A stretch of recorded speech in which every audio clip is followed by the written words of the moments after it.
వాము ఇదేంటి ఇంట్లోనే థియేటరా? ప్రసాద్ హాయ్ గైస్, ఈ రోజు తిరుపతిలో డేట్. ఒకసారి తేజు వాళ్ళ విల్లంతా తిరిగి చూద్దాం అని చెప్పి ఇల్లంతా తిరుగుతూ ఉన్నా. ఇంతలో తేజు కలెక్షన్స్ అయితే చూపిస్తున్నాడు. ఇంట్లో పక్కన ఒక గింబల్ అయితే కనిపించింది. మనకంటే గింబల్స్ గ్యాడ్జెట్స్ అంటే పిచ్చి కాబట్టి వెళ్ళి తీసుకున్నా. అలా హౌస్ అంతా తిరిగి చూసాను. నాకైతే చాలా బాగా నచ్చింది. అక్కడ నుంచి పైకి వెళ్తుంటే ఇక్కడ లైట్స్ అయితే మామూలుగా లేవు. పక్కన ఒక రూమ్ లోకి అయితే తీసుకెళ్లాడు. నేను ఇంకా బెడ్రూమ్ ఏమో అనుకుంటా ఉన్నా, కానీ లోపలికి వెళ్ళాక తెలిసింది ఇది మినీ థియేటర్ అని చెప్పి. మనం పెద్ద పెద్ద థియేటర్ లోనే గమ్మనున్నాం, ఇంకా చిన్న థియేటర్ ఇంట్లో ఉంటే గమ్మన వదులుతామా? నేను తీసిన ఫస్ట్ షార్ట్ ఫిల్మ్ అయితే ప్లే చేశా.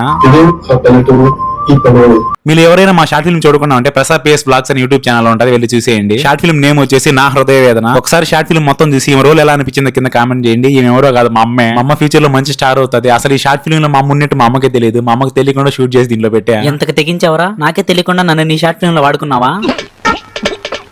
అక్కడ నుంచి తేజు వాళ్ళమ్మ ఫుడ్ తినడానికి అయితే మమ్మల్ని తీసుకెళ్లింది. అక్కడికి వెళ్లి ఫుడ్ తినడానికి అయితే మేము రెడీ అయ్యాం. ఎంతో నేను పిచ్చిగా నవ్వుకున్నా. ఎందుకు నవ్వుకున్నానో నెక్స్ట్ వీడియోలో చెప్తా. అలాగే మన ప్రసాద్ PS బ్లాగ్స్ లోకి వెళ్ళి షార్ట్ ఫిల్మ్ అయితే చూసేయండి.